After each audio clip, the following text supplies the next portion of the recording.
Washington, D.C. had witnessed its share of political scandals, corruption, bribery, cover-ups, but nothing like this. In the grand halls of the federal courthouse, the atmosphere was electric with anticipation. Today was not a Senate hearing. It was a courtroom showdown that would etch its mark in political history. Alexandria Ocasio Cortez, no longer just a fiery congresswoman championing progressive causes, stood as a defendant in a criminal trial. Outside, a mix of impassioned protesters and determined supporters lined the sidewalks, their chants echoing the polarized state of the nation. Inside the courtroom, reporters and journalists occupied every seat, their notepads ready and cameras flashing, capturing every moment of what had quickly become political theater at its highest level. AOC stepped out of sleek black SUV with an expression as unreadable as ever. Dressed in a crisp, tailored navy blazer that exuded both authority and defiance, she bore the weight of the moment with a calm that belied the storm surrounding her. At the prosecution's table sat Pam Bondi, the relentless former attorney general turned federal prosecutor. Bondi wasn't there for show. She was there to dismantle a corrupt system piece by piece. Beside her, Caroline Leavitt, a rising star in conservative media, sat with steely determination. Her role was clear: shape public opinion and tilt the narrative firmly against AOC.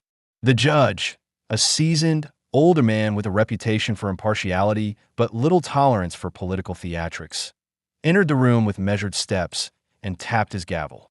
Court is now in session. Bondi was the first to speak. With crisp authority, she addressed the court. "Your Honor, the United States government brings charges against Alexandria Ocasio Cortez for obstruction of justice and conspiracy to aid individuals in evading federal law enforcement. The evidence will show that the defendant did not merely advocate for immigration reform. She actively encouraged illegal conduct that undermines our federal authority." A low murmur spread through the gallery. AOC sat motionless, her face a mask of controlled composure, while Bondi continued. "This case is not about politics. It's about the rule of law. No one, not even a senator or congresswoman, is above it." AOC's attorney, James Calloway, rose next. His voice was steady and measured as he countered, "Ladies and gentlemen, the defense will demonstrate that Representative Ocasio Cortez's actions were an exercise in educating individuals about their constitutional rights, rights that protect free speech and the pursuit of justice. If the government prosecutes someone for informing citizens of their rights, where does it end? Today, you're not only deciding the fate of my client, but the very boundaries of free expression in our democracy." The tension in the room was palpable as Bondi called her first witness. Special Agent Daniel Briggs, a tall, broad-shouldered officer in crisp uniform, took the stand. After swearing an oath, he recounted his role in immigration enforcement. "I oversee operations targeting high-priority deportation cases," he explained. "During a recent raid, our agents encountered a suspect who, upon arrival, refused to open his door. Instead, he was seen reading from a document, a step-by-step guide on how to avoid ICE, distributed by Representative Ocasio Cortez's office." Briggs's testimony sent shockwaves through the courtroom. Bondi leaned toward the jury, her voice resonating. "This is not an isolated incident. Since the defendant's materials began circulating, there has been a measurable increase in resistance during enforcement operations." When Calloway took the floor for cross-examination, he acknowledged Briggs's experience. "In your 15 years of service, Agent Briggs, aren't you aware that the Fourth Amendment protects individuals from unlawful searches?" Briggs hesitated before admitting yes. Calloway pressed further. "And did your team have a judicial warrant to enter the residence?" With a tightening jaw, Briggs replied, "No, it was an administrative order." Calloway seized the moment. "So, the individual simply exercised his legal right to refuse entry? That is not obstruction. It is the law." The courtroom buzzed with murmurs as Bondi's next witness, Officer Reynolds, took the stand. Reynolds recounted a raid in which immigration detainment was thwarted by protesters. "We received intelligence about a group of undocumented individuals hiding in an apartment complex," he said. "Upon our arrival, we encountered a human blockade.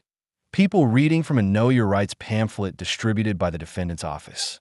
We attempted to de-escalate, but by the time we acted, the targets had vanished.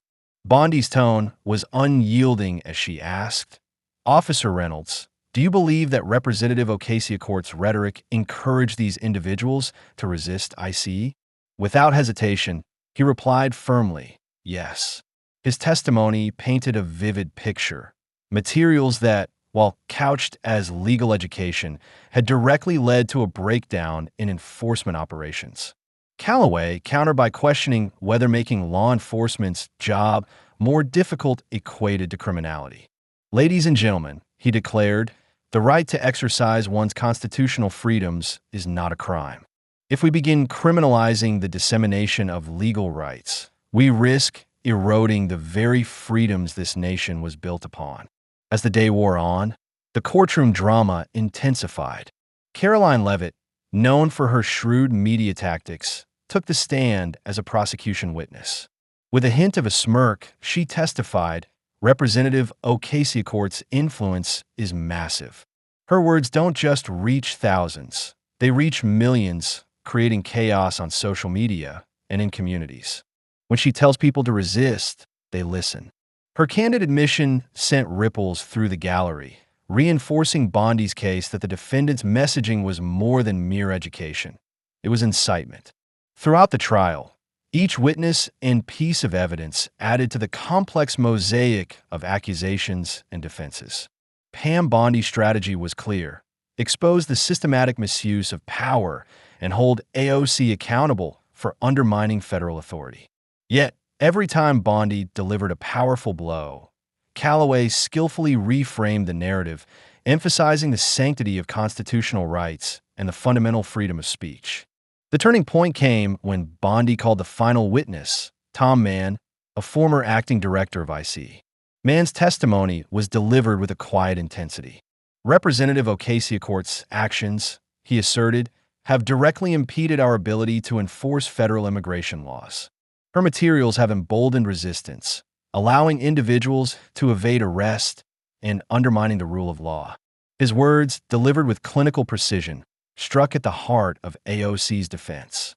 The courtroom fell silent as Mann's final statement echoed in the minds of the jurors.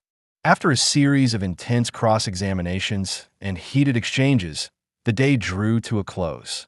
The judge, Judge Whitaker, called for a recess, allowing the weight of the proceedings to settle over everyone present. In the hushed corridors outside, AOC exchanged tense glances with her attorney, while Bondi and Caroline Leavitt conferred quietly. "We need to hit even harder tomorrow," Caroline murmured to Bondi. "They're starting to worry," Bondi replied with a steely glint in her eye. The next morning, the courtroom was packed once again. The atmosphere was even more charged with anticipation and anxiety. As the final day's proceedings resumed, Judge Whitaker's stern voice rang out, "Court is now in session." With resolute determination, Pam Bondi rose to deliver her closing arguments. "Your Honor, the evidence we've presented is irrefutable.